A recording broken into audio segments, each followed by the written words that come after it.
El plan de redención. La caída del hombre llenó todo el cielo de tristeza. El mundo que Dios había hecho quedaba mancillado por la maldición del pecado y habitado por seres condenados a la miseria y a la muerte. Parecía no existir escapatoria para aquellos que habían quebrantado la ley. Los ángeles suspendieron sus himnos de alabanza. Por todos los ámbitos de los atrios celestiales había lamentos por la ruina que el pecado había causado.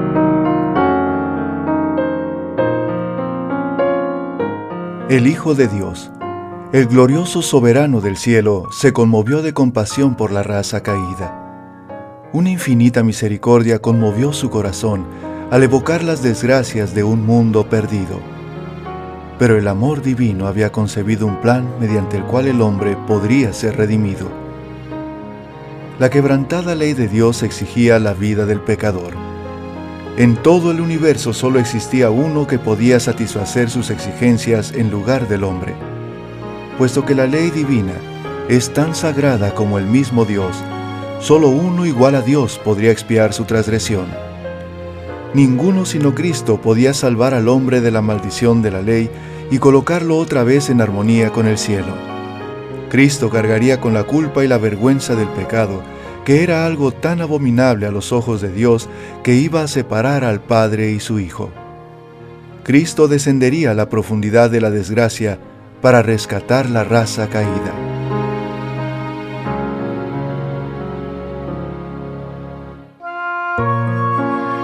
Cristo intercedió ante el Padre en favor del pecador, mientras la hueste celestial esperaba los resultados con tan intenso interés que la palabra no puede expresarlo. Mucho tiempo duró aquella misteriosa conversación, el consejo de paz, Zacarías 6:13, en favor del hombre caído. El plan de la salvación había sido concebido antes de la creación del mundo, pues Cristo es el Cordero, el cual fue muerto desde el principio del mundo. Apocalipsis 13:8. Sin embargo, fue una lucha aún para el mismo Rey del universo entregar a su Hijo a la muerte por la raza culpable. Pero, de tal manera amó Dios al mundo, que ha dado a su Hijo unigénito, para que todo aquel que en Él cree no se pierda, mas tenga vida eterna. San Juan 3:16. Oh, el misterio de la redención, el amor de Dios hacia un mundo que no le amaba. ¿Quién puede comprender la profundidad de ese amor que excede a todo conocimiento? A través de los siglos sin fin, las mentes inmortales, tratando de entender el misterio de ese incomprensible amor, se maravillarán y adorarán a Dios.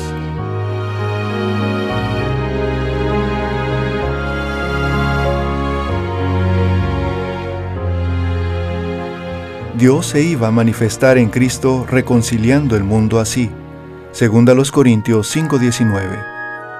El hombre se había envilecido tanto por el pecado que le era imposible por sí mismo ponerse en armonía con aquel cuya naturaleza es bondad y pureza. Pero después de haber redimido al mundo de la condenación de la ley, Cristo podría impartir poder divino al esfuerzo humano. Así, mediante el arrepentimiento ante Dios y la fe en Cristo, los caídos hijos de Adán podrían convertirse nuevamente en hijos de Dios. 1 de Juan 3:2.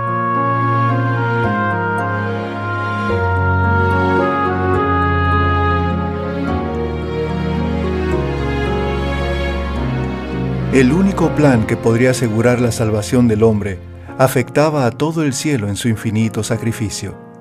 Los ángeles no podían regocijarse mientras Cristo les explicaba el plan de redención, pues veían que la salvación del hombre iba a costar indecible angustia a su amado jefe.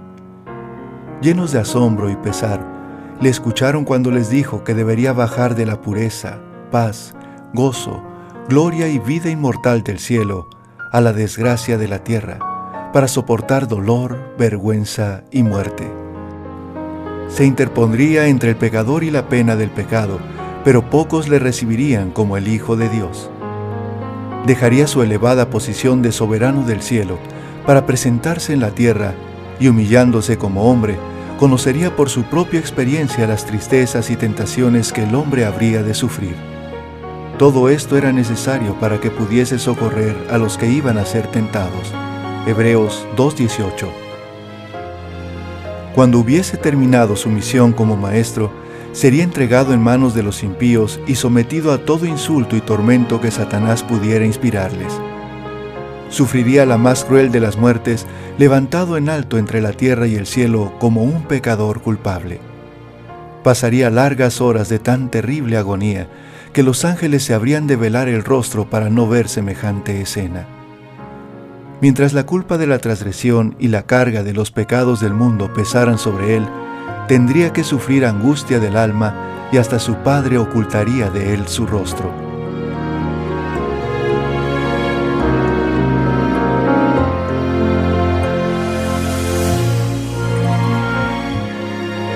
Los ángeles se postraron de hinojos ante su soberano y se ofrecieron ellos mismos como sacrificio por el hombre. Pero la vida de un ángel no podía satisfacer la deuda. Solamente aquel que había creado al hombre tenía poder para redimirlo. No obstante, los ángeles iban a tener una parte que desempeñar en el plan de redención. Cristo iba a ser hecho un poco inferior a los ángeles para que gustase la muerte. Hebreos 2:9. Cuando adoptara la naturaleza humana, su poder no sería semejante al de los ángeles, y ellos habrían de servirle, fortalecerle y mitigar su profundo sufrimiento. Asimismo, los ángeles habrían de ser espíritus auxiliadores, enviados para ayudar a los que fuesen herederos de la salvación. Hebreos 1:14. Guardarían a los súbditos de la gracia del poder de los malos ángeles y de las tinieblas que Satanás esparciría constantemente alrededor de ellos.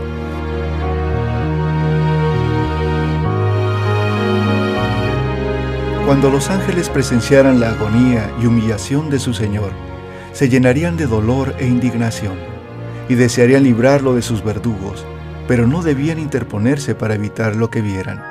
Era parte del plan de la redención que Cristo sufriese el escarnio y el abuso de los impíos, y Él mismo consintió en todo esto al convertirse en Redentor del hombre.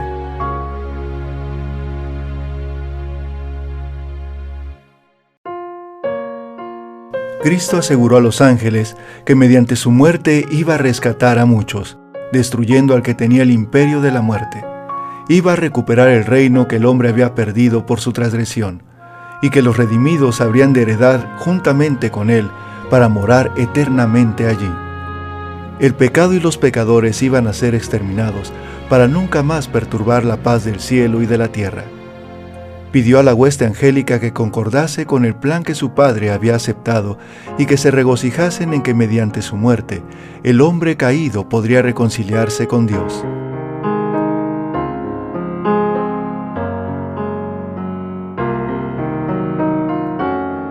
Entonces un indecible regocijo llenó el cielo. La gloria y la bendición de un mundo redimido excedió a la misma angustia y al sacrificio del príncipe de la vida. Por todos los atrios celestiales repercutieron los acordes de aquella dulce canción que más tarde habría de oírse sobre las colinas de Belén. Gloria en las alturas a Dios y en la tierra paz, buena voluntad para con los hombres. Lucas 2:14.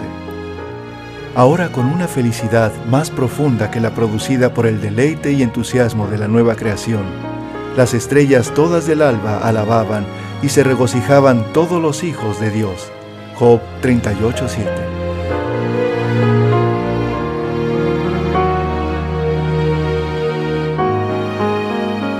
La primera indicación que el hombre tuvo acerca de su redención la oyó en la sentencia pronunciada contra Satanás en el huerto. El Señor declaró: «Y enemistad pondré entre ti y la mujer, y entre tu simiente y la simiente suya. Esa te herirá en la cabeza, y tú le herirás en el calcañar». Génesis 3:15. Esta sentencia, pronunciada en presencia de nuestros primeros padres, fue una promesa para ellos. Mientras predecía la lucha entre el hombre y Satanás, declaraba que el poder del gran adversario sería finalmente destruido. Adán y Eva estaban como criminales ante el justo juez y aguardaban la sentencia que merecía su transgresión. Pero antes de oír hablar de la vida de trabajo y angustia que sería su destino, o del decreto que determinaba que volverían al polvo, escucharon palabras que no podían menos que infundirles esperanza. aunque habrían de padecer por efecto del poder de su gran enemigo, podrían esperar una victoria final.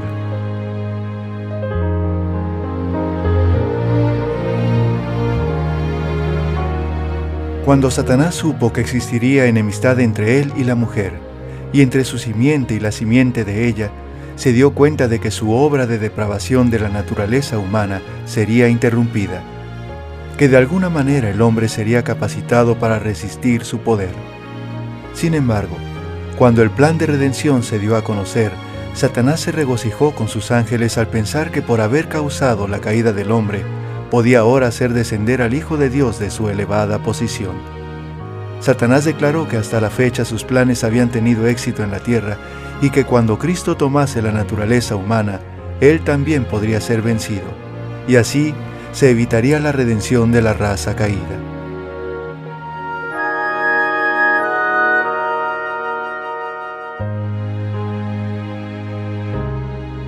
Los ángeles celestiales explicaron más completamente a nuestros primeros padres el plan que había sido concebido para su redención.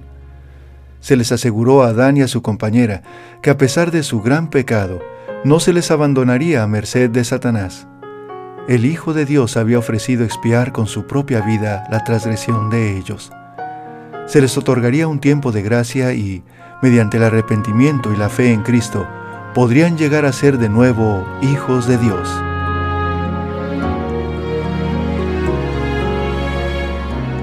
El sacrificio exigido por su transgresión reveló a Adán y a Eva el carácter sagrado de la ley de Dios, y comprendieron mejor que nunca la culpa del pecado y sus horrorosos resultados. En medio de su remordimiento y angustia, pidieron que la pena no cayese sobre aquel cuyo amor había sido la fuente de todo su regocijo, que más bien cayera sobre ellos y su descendencia. Se les dijo que, como la ley de Jehová es el fundamento de su gobierno en el cielo y en la tierra, ni aun la vida de un ángel podría aceptarse como sacrificio por la transgresión de ellos. Ninguno de sus preceptos podía abolirse o cambiarse para ajustarse al hombre en su condición caída, pero el Hijo de Dios, que había creado al hombre, podía expiar su falta. Así como la transgresión de Adán había traído desgracia y muerte, el sacrificio de Cristo traería vida e inmortalidad.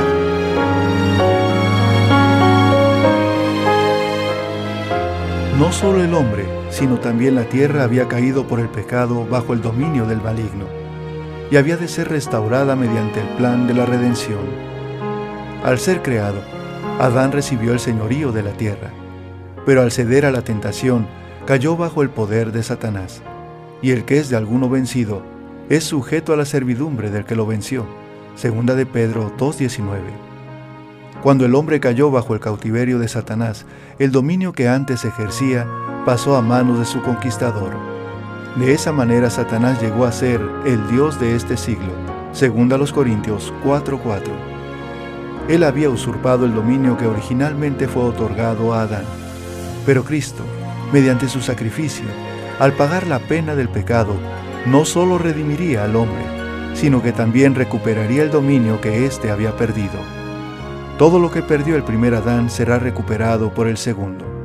El profeta dijo: «Oh torre del rebaño, la fortaleza de la hija de Sión vendrá hasta ti, y el señorío primero». Miqueas 4:8. Y el apóstol Pablo dirige nuestras miradas hacia la redención de la posesión adquirida. Efesios 1:14. Dios creó la tierra para que fuese la morada de seres santos y felices. El Señor que formó la tierra, el que la hizo y la compuso, no la creó en vano, para que fuese habitada la creó. Isaías 45:18. Ese propósito será cumplido cuando sea renovada mediante el poder de Dios y libertada del pecado y el dolor. Entonces se convertirá en la morada eterna de los redimidos. Los justos heredarán la tierra y vivirán para siempre sobre ella. Salmos 37:29. Y no habrá más maldición, sino que el trono de Dios y del Cordero estará en ella, y sus siervos le servirán. Apocalipsis 22:3.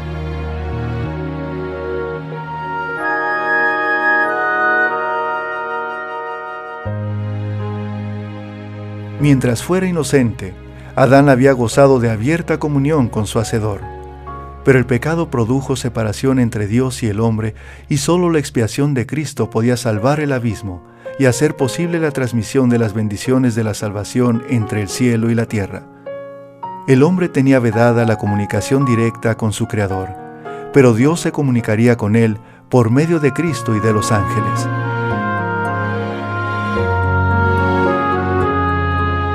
En esa forma se revelaron a Adán importantes acontecimientos que se producirían en la historia humana, desde el tiempo en que fue pronunciada la sentencia divina en el Edén hasta el diluvio, y desde allí hasta el primer advenimiento del Hijo de Dios. Se le mostró que si bien el sacrificio de Cristo tendría suficiente valor para salvar a todo el mundo, muchos escogerían una vida de pecado más bien que de arrepentimiento y obediencia. Los crímenes aumentarían en las generaciones sucesivas y la maldición del pecado pesaría cada vez más sobre la raza humana, las bestias y la tierra. La vida del hombre sería cortada por su propio pecado, disminuirían su estatura y resistencia física, así como su poder intelectual y moral, hasta que el mundo se llenase de toda clase de miserias. Mediante la complacencia del apetito y las pasiones, los hombres se incapacitarían para apreciar las grandes verdades del plan de redención. No obstante, fiel al propósito por el cual dejó el cielo, Cristo mantendría su interés en los hombres y seguiría invitándolos a ocultar sus debilidades y deficiencias en Él. Supliría las necesidades de todos los que fuesen a Él con fe, y siempre habría unos pocos que conservarían el conocimiento de Dios y se guardarían íntegros en medio de la prevaleciente iniquidad.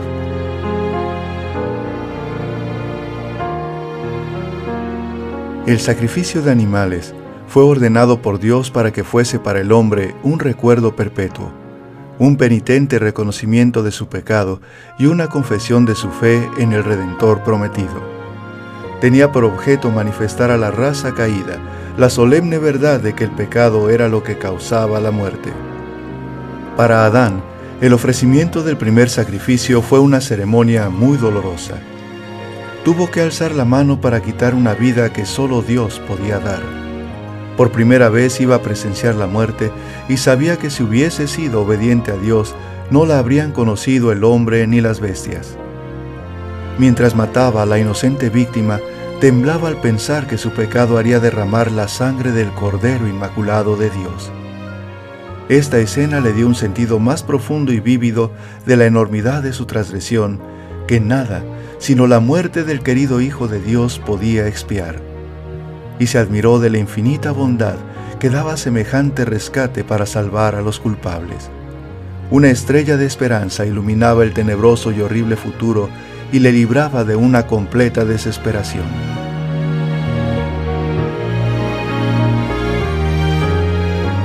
Pero el plan de redención tenía un propósito todavía más amplio y profundo que el de salvar al hombre.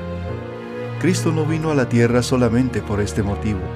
No vino meramente para que los habitantes de este pequeño mundo acatasen la ley de Dios como debe ser acatada, sino que vino para vindicar el carácter de Dios ante el universo. A este resultado de su gran sacrificio, a su influencia sobre los seres de otros mundos, así como sobre el hombre, se refirió el Salvador cuando poco antes de su crucifixión dijo: «Ahora es el juicio de este mundo. Ahora el príncipe de este mundo será echado fuera, y yo, si fuere levantado de la tierra, a todos traeré a mí mismo». San Juan 12, 31 y 32. El acto de Cristo de morir por la salvación del hombre no solo haría accesible el cielo para los hombres, sino que ante todo el universo justificaría a Dios y a su Hijo en su trato con la rebelión de Satanás, demostraría la perpetuidad de la ley de Dios y revelaría la naturaleza y las consecuencias del pecado.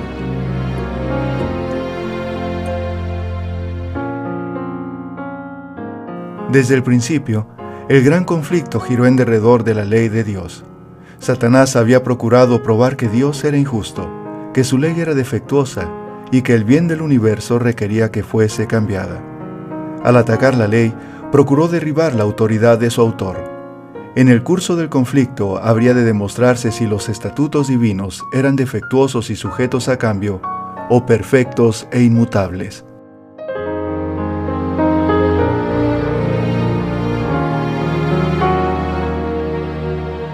Cuando Satanás fue expulsado del cielo, decidió hacer de la tierra su reino. Cuando sedujo y venció a Adán y a Eva, pensó que había conquistado la posesión de este mundo. Porque me han escogido como su soberano, dijo él. Alegaba que era imposible que se otorgase perdón al pecador, que por lo tanto los miembros del género humano caído eran legítimamente sus súbditos y el mundo era suyo. Pero Dios dio a su propio amado Hijo, que era igual a él, para que sufriese la pena de la transgresión, y proveyó así un camino mediante el cual ellos pudiesen ser devueltos a su favor y a su hogar edénico. Cristo emprendió la tarea de redimir al hombre y de rescatar al mundo de las garras de Satanás. El gran conflicto que principió en el cielo iba a ser decidido en el mismo mundo, en el terreno que Satanás reclamaba como suyo.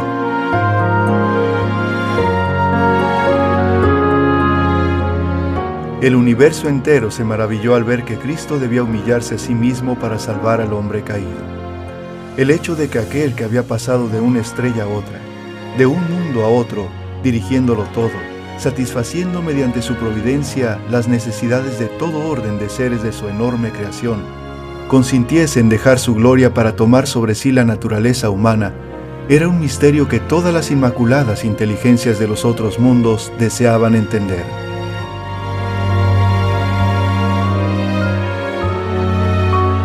Cuando Cristo vino a nuestro mundo en forma humana, todos estaban interesados en seguirle mientras recorría paso a paso su sendero salpicado de sangre desde el pesebre hasta el Calvario.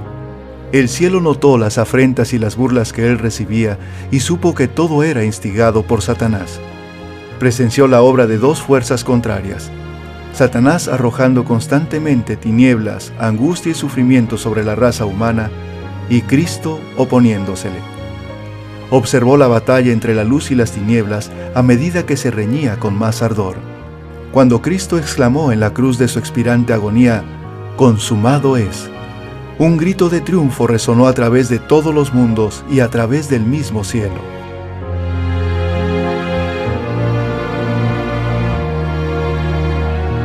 Finalmente se había decidido la gran contienda que tanto había durado en este mundo, y Cristo era el vencedor.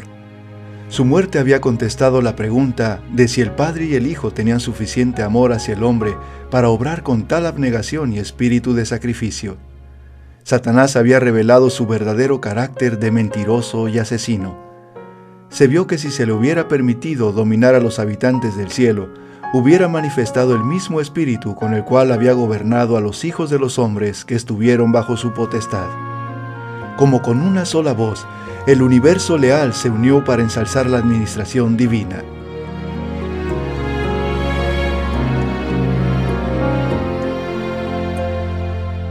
Si se hubiera podido cambiar la ley, el hombre habría sido salvado sin necesidad del sacrificio de Cristo.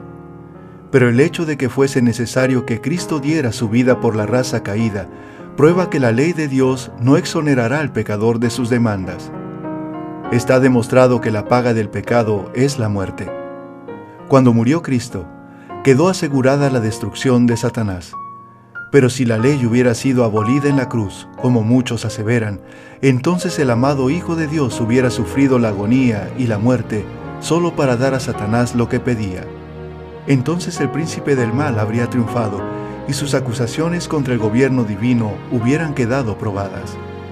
Pero el mismo hecho de que Cristo sufrió la pena de la transgresión del hombre es para todos los seres creados un poderoso argumento en prueba de que la ley es inmutable, que Dios es justo, misericordioso y abnegado, y que la justicia y la misericordia más infinitas se entrelazan en la administración de su gobierno.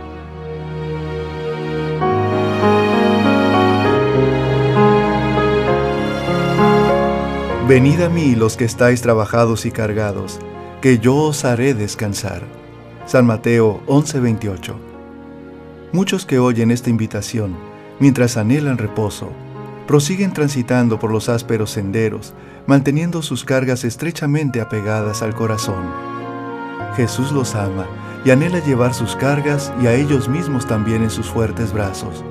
Él quiere suprimir los temores y las incertidumbres que los privan de la paz y el reposo. Pero primero ellos deben acudir a Él y contarle las secretas aflicciones de su corazón. Algunas veces derramamos nuestras dificultades en los oídos humanos y les contamos nuestras aflicciones a aquellos que no pueden ayudarnos, y nos olvidamos de confiárselo todo a Jesús, quien puede cambiar nuestra pena en gozo. Él se propone ser nuestro amigo y caminar junto a nosotros en todos los ásperos caminos de la vida. Él nos dice: «Yo soy el Señor tu Dios, camina conmigo y yo llenaré de luz tu senda». Jesús, la majestad del cielo, se propone elevar al compañerismo consigo a aquellos que acudan a Él con sus cargas, sus debilidades y sus cuidados. La invitación que nos hace es un llamamiento a una vida pura, santa y feliz, una vida de paz y reposo, de libertad y amor, y a una rica herencia en lo futuro, la vida inmortal. Es nuestro privilegio tener cada día un recorrido sereno, íntimo y feliz con Jesús. El descanso se encuentra cuando se abandona toda justicia propia, todo razonamiento hecho desde un punto de vista egoísta. El reposo perfecto en su amor está en la entrega completa y en la aceptación de sus caminos. Haced lo que Él os ha pedido, y estad seguros de que Dios hará todo lo que ha prometido. ¿Habéis acudido a Él renunciando a vuestros pretextos, a vuestra incredulidad y a vuestra justicia propia? Id tal como sois, débiles, desvalidos y listos para morir. ¿Cuál es el descanso prometido? Es la conciencia de que Dios es fiel, de que nunca chasquea a quien Él acude. Su perdón es pleno y gratuito, y su aceptación significa descanso para el alma, reposo en su amor.